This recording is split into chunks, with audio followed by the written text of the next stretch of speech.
Kuatkanlah hati saudara-saudari kita yang patah semangat. Sabarlah terhadap semua orang. Jangan ada seorang pun dari kalian yang membalas kejahatan dengan kejahatan.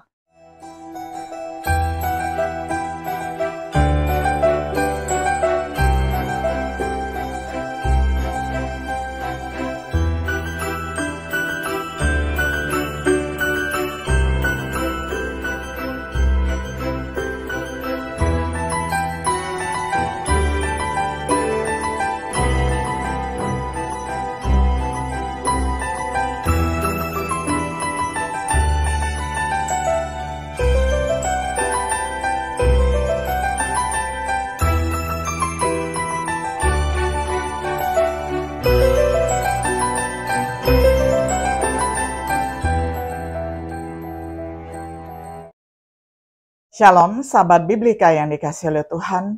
Sungguh senang hari ini kita dapat berjumpa kembali di dalam acara Refleksi Sahabat Biblika. Hari ini kita akan tiba pada episode yang ke-17 di dalam serial pembahasan Kitab 1 Tesalonika dengan judul Tugas Kita Menolong Yang Lemah. Saya akan bacakan firman Tuhan untuk kita semuanya di dalam 1 Tesalonika 5, ayat 14 hingga ayat yang ke-15, saya akan bacakan untuk kita semuanya di dalam terjemahan sederhana Indonesia. Kami juga mendorong saudara-saudari untuk menegur anggota-anggota jemaat yang hidupnya sembarangan. Kuatkanlah hati saudara-saudari kita yang patah semangat. Sabarlah terhadap semua orang. Jangan ada seorang pun dari kalian yang membalas kejahatan dengan kejahatan. Tetapi berusahalah untuk selalu berbuat baik kepada saudara-saudari seiman dan semua orang. Sampai demikian jauh pembacaan firman Tuhan dari 1 Tesalonika 5 ayat 14 hingga ayatnya yang ke-15.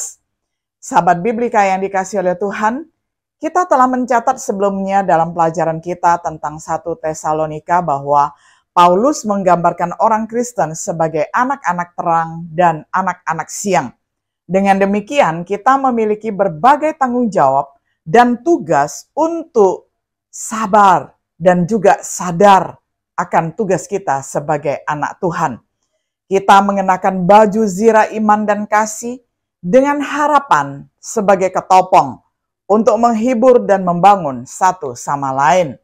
Dalam pelajaran kita sebelumnya, kita mencatat tugas kita kepada mereka yang melayani, untuk menghormati mereka, untuk menghargai mereka dalam kasih. Tanggung jawab kita sebagai anak-anak terang dan anak-anak siang berlanjut sebagaimana kita sekarang memperhatikan tugas kita menolong yang lemah. 1 Tesalonika 5 ayat 14 hingga ayat yang ke-15. Baik di dalam maupun di luar gereja. Ada yang membutuhkan bantuan dari orang Kristen. Beberapa orang bahkan mungkin tidak menyadari kebutuhan mereka. Namun tugas kita tetap ada. Misalnya kita memiliki kewajiban untuk yang pertama, peringatan yang buruk. Itu terdapat di dalam ayat yang ke-14. Mengidentifikasi yang buruk. Kata Yunaninya adalah ataktos yang berarti tidak teratur, di luar barisan. Kata ini sering digunakan untuk tentara yang keluar dari barisan. Penyimpangan dari urutan aturan yang ditentukan. Orang Kristen yang nakal adalah orang yang tidak mematuhi ajaran para rasul. Sejak awal, umat Kristiani yang sejati tetap teguh dalam ajaran para rasul. Paulus mendorong orang Tesalonika untuk melakukan hal yang sama. Peringatan kepada yang berlaku buruk. Peringatan saudara-saudara adalah komponen penting dari pemberitaan Kristus. Paulus memperingatkan saudara-saudarinya di Efesus. Dia mendorong Timotius untuk melakukan hal yang sama. Saudara-saudara yang nakal, yang tidak mengindahkan peringatan itu, harus ditandai dan persekutuan diberi sanksi. Sanksi diberikan dalam upaya untuk menyelamatkan jemaat yang nakal, juga upaya untuk menjaga kemurnian gereja. Bagi mereka yang sulit diatur, kebutuhan mereka adalah untuk diperingatkan. Kita tidak boleh menyalahkan saudara-saudara yang memenuhi tugas mereka untuk memperingatkan yang nakal. Tetapi bersyukurlah mereka memiliki perhatian dan keberanian untuk melakukannya. Selanjutnya kita belajar tentang kewajiban untuk hal yang kedua, menghibur yang kecewa, terdapat di dalam ayat yang ke-14. Mengidentifikasi yang lemah. Kata Yunaninya adalah oligopsukos, secara harfiah berarti berjiwa kecil, berhati kecil, diterjemahkan sebagai lemah pikiran oleh King James Version, kemudian sebagai pemalu oleh NIV.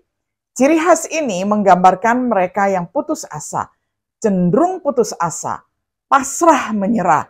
Berbagai kondisi dapat membuat beberapa orang putus asa, misalnya penganiayaan, kesengsaraan, kurangnya pendapatan. Menghibur yang kecewa, saudara-saudari seperti itu harus didorong dan dihibur. Paulus telah melakukan hal itu saat berada di Tesalonika. Dia melakukannya sebelumnya dalam surat ini. Jadi kita melihat perlu membuat perbedaan. Beberapa saudara yang nakal perlu diperingatkan dan ditegur. Sementara yang lain, yang lemah hati, mungkin membutuhkan sentuhan yang lebih lembut untuk menyemangati mereka. Tugas selain yang mirip dengan menghibur orang yang lemah hati adalah hal yang ketiga, menjaga saudara yang lemah, ayat 14. Mengidentifikasi saudara yang lemah. Yang lemah bisa jadi mereka yang membutuhkan pertolongan kita, tetapi cenderung merujuk pada mereka yang imannya lemah. Siapa yang cenderung melanggar hati nurani mereka yang lemah, misalnya adalah mereka yang tergoda untuk berbuat dosa. Menegakkan yang lemah. Kita menjunjung yang lemah dengan menerima mereka, bukan untuk memperdebatkan hal-hal yang mereka lakukan di dalam hidupnya, juga tidak menghina mereka karena iman mereka yang lemah. Kita menjunjung yang lemah dengan menanggung keberatan beban mereka, berusaha untuk tidak meletakkan batu sandungan di jalan mereka, memutuskan untuk tidak menghancurkan saudara kita melalui kebebasan kita. Saudara-saudara yang lemah imannya perlu waktu untuk bertumbuh, agar hati nuraninya menjadi kuat. Tugas kita adalah untuk masing-masing dari kita menyenangkan sesamanya demi kebaikannya yang mengarah pada pembangunan. Roma 15 ayat 2. Akhirnya kita melihat beberapa tugas lainnya. Yang keempat, terhadap semua orang itu dikatakan di dalam ayat 14-15, sabar dengan semua orang. Tentunya kita harus bersabar dengan orang yang lemah hati dan lemah fisik. Kita juga harus bersabar terhadap mereka yang kita ajar.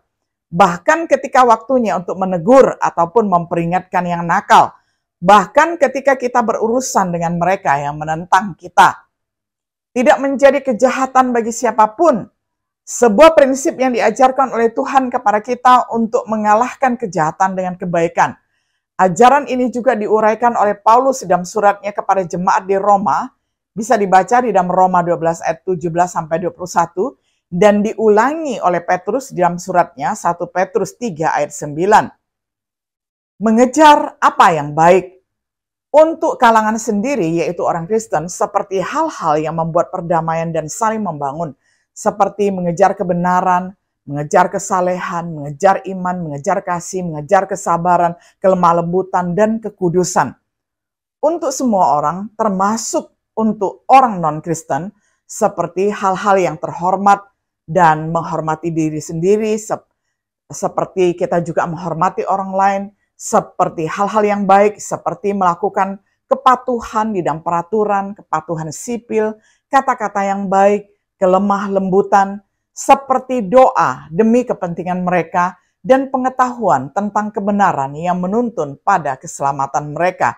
1 Timotius 2 ayat 1 hingga ayatnya yang keempat. Sebagai kesimpulan, begitulah tugas kita menolong saudara yang lemah, untuk memperingatkan yang nakal, untuk menghibur yang lemah hati, untuk menegakkan yang lemah, untuk bersabar menghadapi semuanya, untuk tidak membuat kejahatan, melawan kejahatan dengan siapapun, untuk mengejar apa yang baik untuk kita dan untuk semua orang di dunia ini yang penuh dengan banyak kejahatan dan kebobrokan moral. Mereka yang melakukan hal seperti itu benar-benar adalah anak-anak terang ataupun anak-anak siang. Apakah ini benar tentang kita? Jika tidak, maka kita perlu mengindahkan nasihat lain dari Paulus. Memang dahulu kalian hidup dalam kegelapan, tetapi sekarang kalian sudah masuk ke dalam terang Tuhan. Jadi hiduplah sebagai warga kerajaan terang, karena hidup yang dipimpin oleh Roh Allah selalu menghasilkan semua perbuatan yang baik, cara hidup yang benar, dan sesuai dengan ajaran yang benar. Tetaplah berusaha mencari jalan yang paling menyenangkan hati Tuhan. Jangan lagi kalian mengikuti kelakuan orang yang masih hidup dalam kegelapan. Semua itu percuma saja. Sebaliknya, hendaklah perbuatan dan perkataanmu menyatakan bahwa cara hidup mereka itu salah, karena hal-hal yang mereka lakukan secara gelap dan rahasia itu sangat memalukan. Bahkan hanya membicarakannya pun sudah membuat malu.